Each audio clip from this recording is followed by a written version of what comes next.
Hello, hello, hello, कैसे हैं आप सभी लोग? उम्मीद है सभी स्वस्थ होंगे, मस्त होंगे, जबरदस्त होंगे। तो जैसा आप जानते हो लास्ट क्लास में उत्तर वैदिक काल कवर कर लिया है। यहाँ पे आपका उत्तर वैदिक काल का लास्ट क्लास है ना रिवीजन। रिवीजन के कुछ पॉइंट्स हैं जो उत्तर वैदिक काल के रिवीजन के रहने वाले हैं। इसके बाद मैं आपको एक रिवीजन क्लास दूँगा जहाँ पे उत्तर वैदिक काल और वैदिक काल के जो ऋग्वैदिक काल है, उत्तर वैदिक काल है, अंतर के बिंदु क्या-क्या आपको पढ़ना होता है। और इसके बाद जो क्लास रहेगी यहाँ पे सिंधु घाटी सभ्यता और वैदिक सभ्यता में क्या अंतर है, ठीक है ना? तो वैदिक आप देखो उत्तर वैदिक काल में राजा प्रमुख होता था और दार्शनिक संवाद यहाँ पे शुरू हो चुका था। उपनिषद काल में ब्रह्म ज्ञान और आत्मिक चिंतन प्रमुख राजा आपके कौन-कौन से पूछा गया है। ये आपसे पूछा गया है कौन सा राजा कहाँ से है।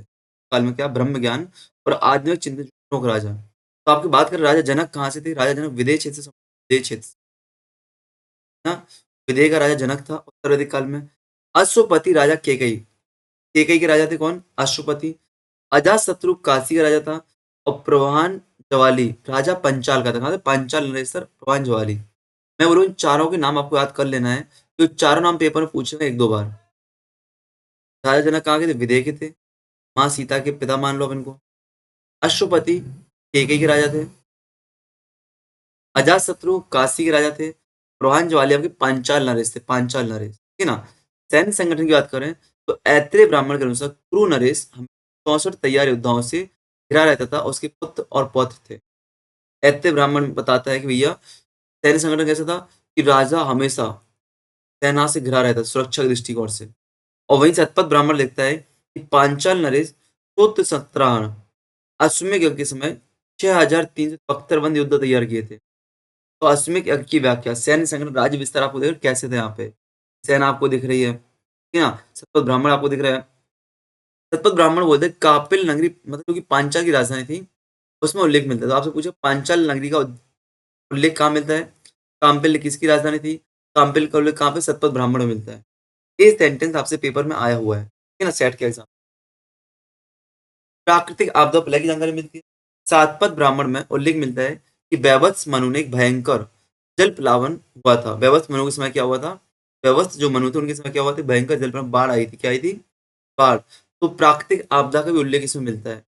दार्शनिक संवादों की बात करें कि प्रमुख दार्शनिक संवाद कहाँ पे किस स्रोत में मिलते हैं, तो आपसे पेपर पूछेगा टू द पॉइंट जो आपको याद रखना है। तो याज्ञवल्क स्मृति और गार्गी संवाद आप पूछेगा याज्ञवल्क और गार्गी संवाद कहाँ पे बृहदारण्यक उपनिषद में देखने को मिलता है। याज्ञवल्क और गार्गी संवाद आपको बृहदारण्यक उपनिषद में देखने को मिलता है।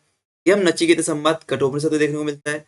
अरुण उल्दाक और केतु संवाद आपको छांदोग उपनिषद में देखने को मिलता है। निष्काम कर्म सिद्धांत आपको ईसोप उपनिषद में देखने को मिलता है। काम कर्म सिद्धांत आपको ईसोप उपनिषद में देखने को मिलता है। यज्ञ एक इससे नौका है आपको मुंडक उपनिषद में देखने को मिलता है। यज्ञ एक यहाँ पे मुंडक। ये सेंटेंस याद रखना पूछे गए हैं आपसे और पूछे जा सकते हैं। फिर से याज्ञवल्क इसमें देखो सारी क्लासेस एक तरफ और आपके रिवीजन फैक्ट एक। याज्ञवल्क और गार्गी संवाद आपका बृहदारण्यक उपनिषद में मिलता है। यम नचिकेता आपको कठोपनिषद, अरुण उद्दालक संवाद आपको छांदोग में मिलता है। निष्काम कर्म सिद्धांत ईसोपनिषद। अब देखो इसमें क्या दिया गया debates on the nature of Brahman existence मतलब नहीं है ब्रह्मा के एक्सिस्टेंस ऑफ डेथ पे किस पे चर्चा की मतलब कौन सा संबंध। यज्ञ एक अस्थिर नौका है कहाँ पे मुंडक उपनिषद में लिखा गया है। धार्मिक और सामाजिक विशेषताएं तो पुनर्जन्म का उल्लेख कहाँ मिलता है? सतपथ ब्राह्मण पढ़ा था हमने। स्त्रियों की मूर्तियां बनाकर बेचना इस काल में नई परंपरा आई थी। हमने देखा था उत्तर वैदिक काल से कहीं ना कहीं मूर्ति पूजा के साक्ष्य मिलते। लाल मृदभांड सामान्य थे लेकिन चित्रित पीजीडब्ल्यू इस काल की विशेषता थी। आपका उत्तर वैदिक काल की विशेषता कौन से मृदभांड थे? तो पीजीडब्ल्यू पेंटेड ग्रे वेयर, ये ना याद रखना। आर्थिक की बात करें तो तैत्रीय संहिता में कुशी शब्द का उल्लेख किया गया है। तैत्रीय संहिता क्या? तैत्रीय संहिता में कुशीत शब्द का प्रयोग किया था, ऋण का प्रयोग किया। तत्पद ब्राह्मण कुशीदन शब्द उधार देने वाले व्यक्ति को कहा गया। तो कुशीत क्या होता है? लोन होता है। और कुशीदन क्या होता है? लोन देने वाला होता है। लोन देने वाला होता है। एक क्या होता है? ऋण होता है और ये आपका ऋण दाता होता है। तो याद रखना अंतर, ठीक है ना? अभी बात करें बौद्धायन और गौतम ने 15% ब्याज ब्याज दर का अभी गौतम को नहीं, गौतम बुद्ध वाले गौतम नहीं है, जबकि संहिताओं वाले गौतम, है ना? अब देखो वेदांग 6 प्रकार के वेदांग हमने देखे थे। छंद कल्प ज्योतिष निरुक्त शिक्षा व्याकरण देखे थे कि नहीं? छंद का मतलब क्या होता है? वेदों के पाठ करना। वेदों को कैसे पाठ करना? छंद अच्छी होती है ना। कल्प वेदों के हाथ होते हैं। यदि ऐसा बनाओ यहाँ पे एक व्यक्ति को बनाओ, आंख बनाओ, नाक बनाओ, बनाओ, कान बनाओ, यहाँ पे हाथ बनाओ उसके। ये आपको अंकित शर्मा ने बना दिए हैं। ये मैंने अपने आप को बना दिया यहाँ पे टिंकू टिंकू लाल से। पैर बना दो। तो यार लास्ट टाइम मैं पीपीटी में उसमें बहुत सारी ऐसी चित्रात्मक चीज़ें लगाई थी, मतलब मज़ा नहीं आया था मुझे। पता है पूरा कंटेंट बन के रखा है इन्होंने 1 से लेके 10 तक पहले का। और वो मुझे क्लास में पढ़ा चुका हूँ, पेड क्लास में था और दूसरे प्लेटफ़ॉर्म पे तो मज़ा नहीं आएगा। तो कॉपी पेस्ट करके पढ़ाओ, है कि नहीं? और मेरे को आप अपने हिसाब से पढ़ाना, अपनी फ्रीलांसर है, इस तरीके से आपको जो काम में आए। छंद आपको वेदों के 5 छंद होते हैं, फीट्स ऑफ द वेदास, है ना? मैट्रिक स्ट्रक्चर, कल्प आपके वेदों के हाथ होते हैं, कल्प। ज्योतिष आपकी वेदों की आँख होती है, ज्योतिष। आप ज्योति को देख पा रहे हैं ना? निरुक्त आपके कान, निरुक्त सुनो, मतलब आकुल, व्याकुल, निराकुल, क्या रहना है? उसको सुन पा रहे हो कि नहीं सुन?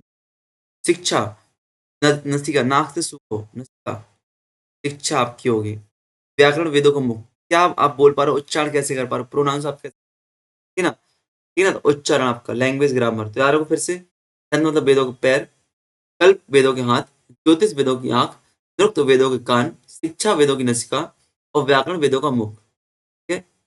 अन्य महत्वपूर्ण तथ्य की बात करें तो छांदोग्य उपनिषद में इतिहास पुराण को पंचम वेद कहा गया है। कहाँ पर? छांदोग्य उपनिषद इतिहास पुराण को क्या कहा गया है? पंचम वेद कहा गया है। पूछा जाएगा आपसे, इतिहास पुराण को पंचम वेद कहा गया है? छांदोग्य उपनिषद में।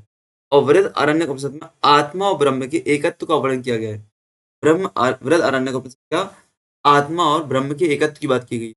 और उपनिषदों के अनुसार वास्तविक ज्ञान आत्मा के ज्ञान से ही सब, कि वास्तविक ज्ञान का अपने निज में लीन हुआ आत्मा, ऐसा कहा जाता है, आत्मा में 3 काल 3 लोग एक साथ झलकते हैं। 3 काल 3 लोग को जानना है तो आप अपने अंदर आत्मा को देखो, है ना? हमने प्रमुख ग्रंथ देखे, दार्शनिक राजा देखे, यहाँ पे देखो याज्ञवल्क्य, गार्गी ये देखे, राज देखे, प्रमुख विचार, ये हमने पूरा रिवीजन किया है, ठीक है ना? तो उत्तर वैदिक काल का जो आपको नहीं पढ़ाया था उसमें revision. Best of luck. Class को लाइक, कमेंट, शेयर करना, सच में फॉलो करो। आप जितना फॉलो करोगे, जितना मुझे मोटिवेट करोगे कमेंट करके, उतना मैं आपके लिए सपोर्ट करूँगा, ठीक है ना? Best of luck. जय हिंद, जय भारत।